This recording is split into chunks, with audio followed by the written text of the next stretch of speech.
Welcome to Issues of the Moment. The federal government has approved 6-month suspension of import duties on staple food items, drugs and other essential items.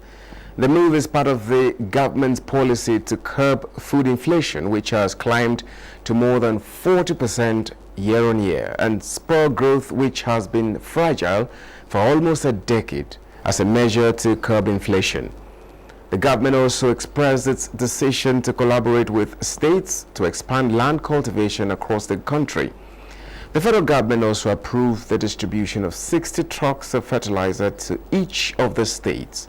Impact of the federal government waiver on some agricultural products is what we will be looking at on this week's edition of Issues of the Moment.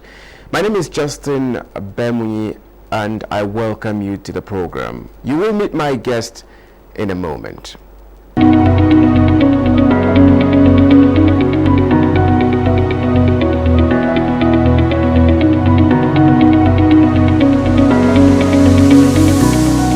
Once again, thank you so much for joining us on the program Issues of the Moment. Today our focus is on impact of federal government's tax waiver on agricultural products. And with me today I have a chartered accountant and tax expert, NWOKO.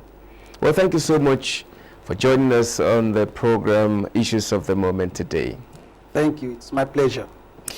Impact of federal government tax waiver on agricultural products. That's what we're looking at today. But let's start this discussion by asking you what you think is the reason that led the federal government, to decide to introduce a tax waiver on agricultural products. What are we expecting to see as the advantages of this or the benefits that are inherent to this new decision?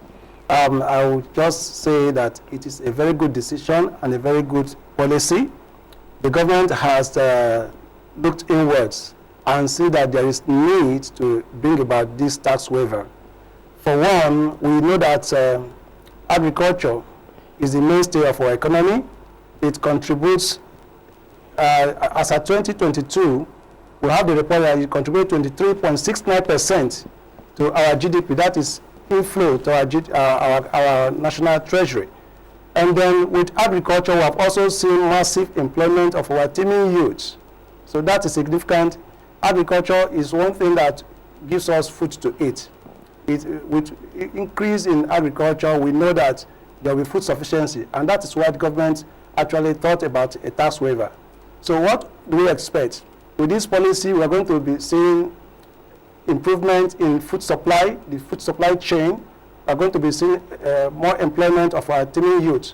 As you already know, so many people are out there looking for a job. Well, with agriculture, we are sure to get more people employed. And then, of course, we are going to get inflow into our national treasury. Now, when we talk about improvement in food production, or improvement in, supply of food, definitely there is a production of this food produce. This tax waiver, explain to us how this is going to affect the cost of production and as well pricing of agricultural products in the market. This is actually pretty straightforward. What does tax waiver do? When there is a tax waiver, we expect that the farmers, those who are into agricultural production, should have more funds in their hands. That money that would have been spent, on tax, the government is saying, look, you plow this back into your production. And once production increases, when there is massive production of agricultural produce, the unit cost will go down. And we expect that with the reduction in unit cost, the price out there, the final price in the market is expected to reduce. So that is one thing it will do, and it is important that we have this at the back of our minds. Can you clarify or throw more light on the particular agricultural products this tax waiver covers and how they impact the respective industries? If you look at the amendments made to the relevant act, the government, we want to talk about primary agricultural production. Those areas that are affected, we talk about primary livestock production. Okay. The production of live animals, live poultry, eggs, milk, raw meats generally, those are impacted. We talk about primary production of forestry products like timber, charcoal, and the rest of them, they are impacted. We talk about production of fish. You and I need fish. I'm sure you know that we need fish, all right? And that is important. So crop production generally, the crops that we consume, the seeds and everything, these are primary products, primary agricultural products. We're not talking about intermediate products. We're not talking about manufactured products. But then we would have been moving to the realm of value-added tax and the rest of that. But here the focus is on primary agricultural products, the ones that come directly from the farms, the animals, the crops that you plant, the timbers that you need to do your furniture. All those primary products generally are impacted. Now, the main thing and focus here is food security and, of course, self-sufficiency of agriculture, food.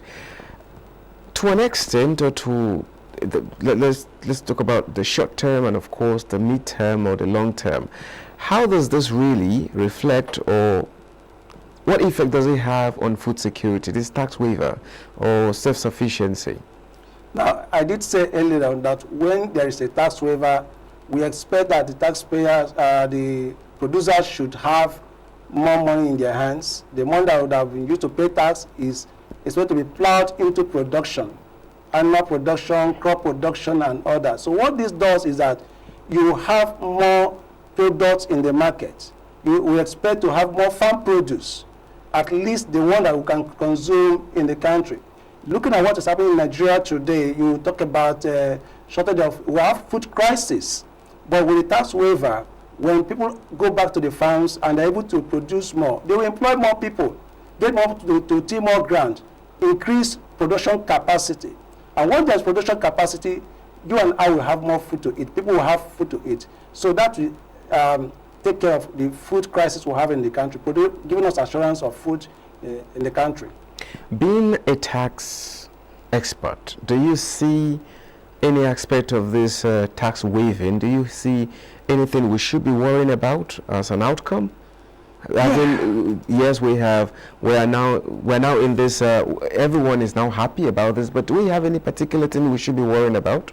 Yes, there are issues we should be worried about. You see, human beings can be difficult to manage, and like organizations, we fear that there could be abuse. We have on record, just like what the Senate came out to say at that time, that the country, within a space of 5 years, lost about 17 trillion, on tax waivers because of abuse of the system. When there is tax waiver, the government is doing that on trust, believing that those who enjoy tax waivers are expected to be transparent, they are supposed to be accountable, show accountability and fairness.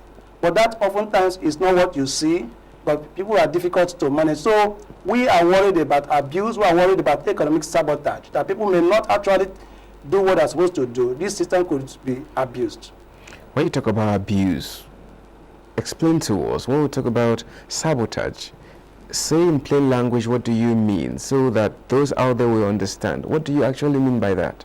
When there is tax waiver, yes, government is saying we are allowing you not to pay tax for a given period of time. Okay. All right. And for this reason, whatever money you have, please plow it back take it into your production. So when we talk about economic sabotage, some of these people do not take this money into agricultural production. Okay. They take it elsewhere. For those, example, those who are foreign investors, we may begin to have base erosion. They take this money out of the economy, they don't plow it back into agricultural production. And for those of us who are in the local environment, within the country, they also may take this money elsewhere, not using it for the purpose for which it is meant. And that's what I am talking about here. And once that happens, it amounts to economic sabotage, because you and I are now denied, for every tax waiver, there is opportunity cost. That money would have been used to provide us good health care. That money would have been used to provide us access, good road, electricity, power, and so on. But government said, okay, we are going to allow this to go, but you give us food, you give us products. So when people don't do this, when they deny us this, it amounts to economic sabotage, and that's what I'm talking about here. Let's have a closer look and be more critical. Now, what is the potential implication for the small-scale farmer and, generally for rural development?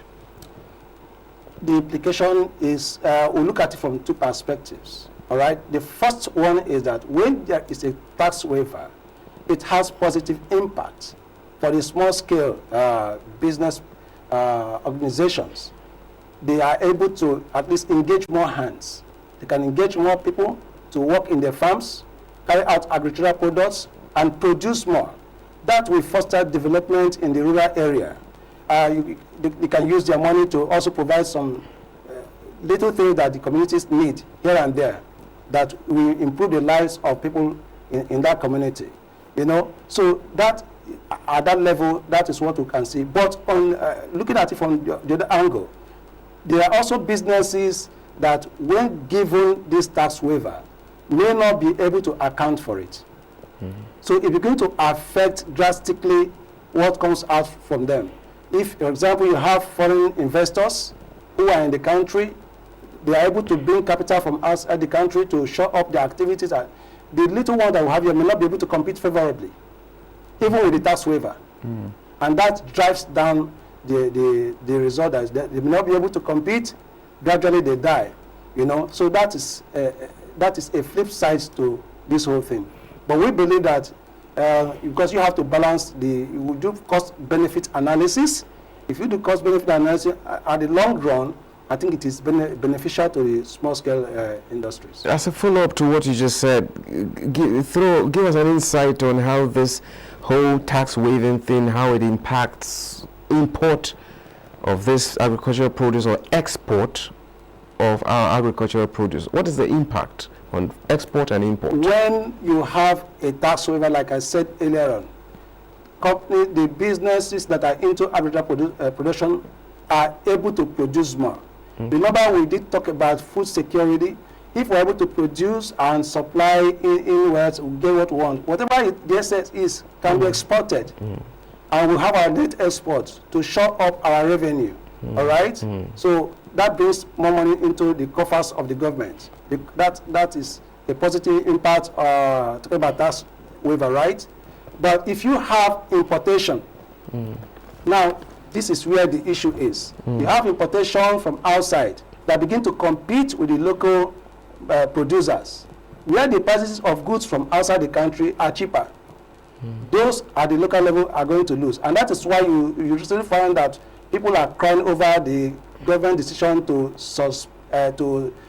suspend whatever, so that people can bring in goods. But once that happens, the people at the local level are going to bear the brunt. They may have produced at prices that are more expensive, whereas the ones that are coming into the country are less expensive.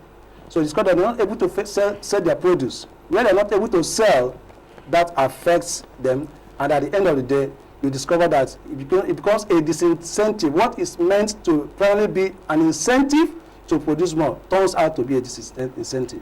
That now brings me to the next question. The issue of price control to benefit everyone, the buyer and the seller, to be at par, everyone is at advantage.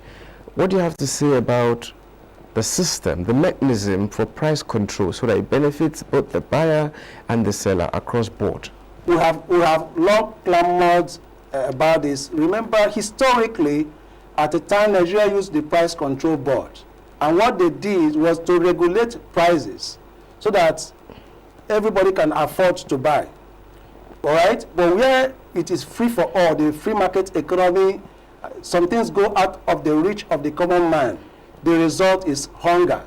And then that could precipitate crisis in the country. We don't pray to have the kind of Kenya experience in this country. But where there is hunger, it may get to the point that people could take laws into your hands. So the price regulation is important. It's an important tool that government should be looking at this critical moment in the history of this country. Prices have gone out of the reach of the ordinary man. What ordinarily should have been normal thing for everybody that you and I need for survival has gone out of the reach of the ordinary man. And that, to me, can precipitate crisis. So what would you be prescribing here or suggesting should be done? The government should please look at the possibility of bringing price control. Let us bring back our price control board, get them to work and regulate the prices of common food items, at least for now. All right. Now, this policy, how do you think this should align with existing agricultural development programs and initiatives in the country? If you look at, again, go back to history, the country has had a plethora of programs in the past. We have had a structural adjustment program, we have had agricultural credit guarantee scheme, and we still have so many schemes in the country, programs in the country. I expect that with a tax waiver, these schemes are expected to bring about improvements in the agricultural sector. Tax waiver is a program on its own. And what does it aim to do? It aims to bring about the ability of producers to produce more. It aims to bring about employment, drive down costs. So, in my opinion, my expert opinion, this is a program that is expected to work closely with other existing programs. Looking at our institution, the institutions we have, all right, they should begin to look at how those institutions look at how they can work together, and then with the appropriate authority, the Minister of Finance, for example, Nigerian Investment Promotion Commission, for example, and the FRS work together to make sure that tax waiver achieves its purpose, desired objective, and that it works in synergy with the existing programs. These programs are not supposed to work in isolation. They're supposed to work together and then to achieve a common goal for everybody. Yeah, this is 6 months. It's supposed to last for 6 months, right? 6 months. Yeah, 6 months. Now, from your point of view, what is your outlook like when it comes to the outcome of this program beyond the 6 months? Now, talking about long term, what is the long-term outcome you are expecting or outlook from the expert point of view? The suspension of this, we don't expect to drag for too long, because at that point it becomes a disincentive. All right? For now, we expect that within a short space of time, prices of things, government is making efforts to drive down the prices of goods and items in the economy, including agricultural produce. So if this works within the 6 months that they have in place, that's beautiful.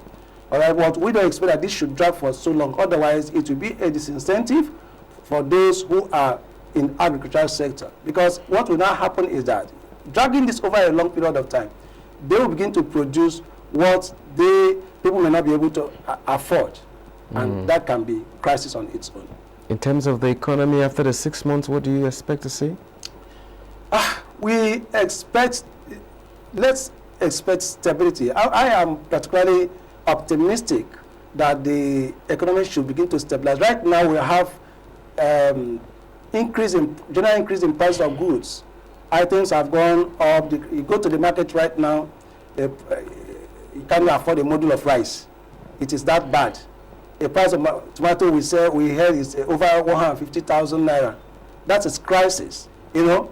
But we expect, hopefully, within this 6 months, the price of things will come down.